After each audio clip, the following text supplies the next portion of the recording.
Hi, this is Lucia with The Art of Love. Today I want to talk about when you are most likely to break no contact. So if you're trying to get your ex back, then no contact means that you are not in contact with your ex. You're not reaching out, you're not calling, you're not texting, you're not sending a carrier pigeon with a message. And it's difficult to do, but it's necessary. But there will be times that are more difficult than others. And so I wanted to talk about the 3 times that will be the most difficult. So let's get started. The first one is when you're just a few days into no contact, especially if it's a new concept for you, if you've never done it before with other relationships, and you finally decided to try it, especially if you had been in contact after the breakup, if you had been begging and pleading and you saw it wasn't getting you anywhere, and so you said, okay, fine, I'm going to try this no contact thing that Lucia keeps talking about. And so you do it, and within a few days you're freaking out. You're like, oh no, what if I never hear from my ex again? What am I going to do? I need to reach out, I need to contact my ex. No, you don't. You just need to chill. Calm down. A few days may seem like a lifetime, but it's really nothing. Again, no contact is not a sprint, it's a marathon. So that's the first few days. After that, if you make it through no contact, you're going to find yourself starting to worry again during the 7th and 8th week of no contact. So if you heard my video where I talk about the fact that the 30-day no contact rule is BS, and more often than not, if you just leave your ex alone, you'll hear from them 45 to 60 days after no contact started. And so that would be the 7th and 8th weeks. So that may be the time that they decide that they want to reach out, but it's also the time when you are most likely to be freaking out yourself. And I often see that with my clients. And in fact, I warn them beforehand.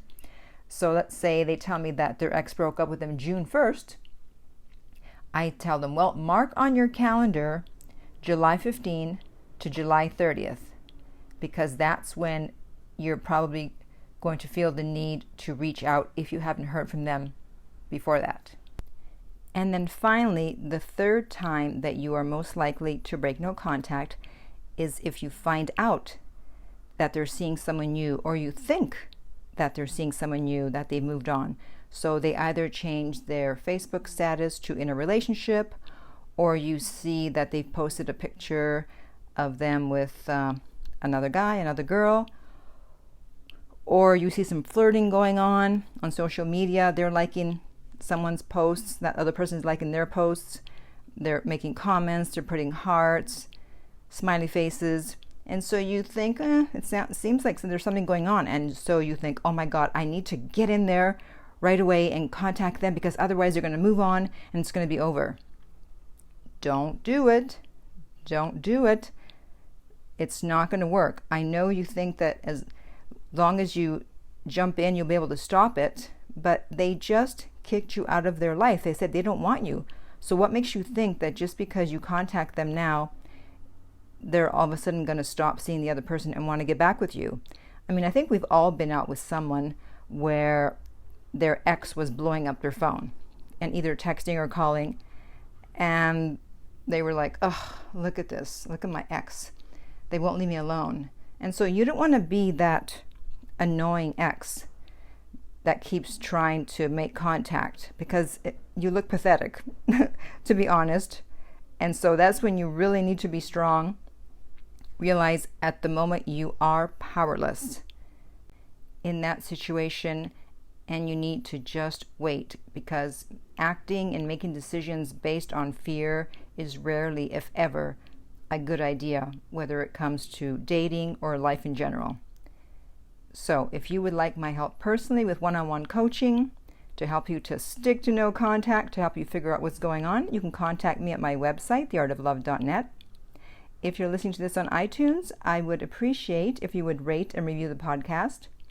If you're listening on YouTube, thank you for subscribing.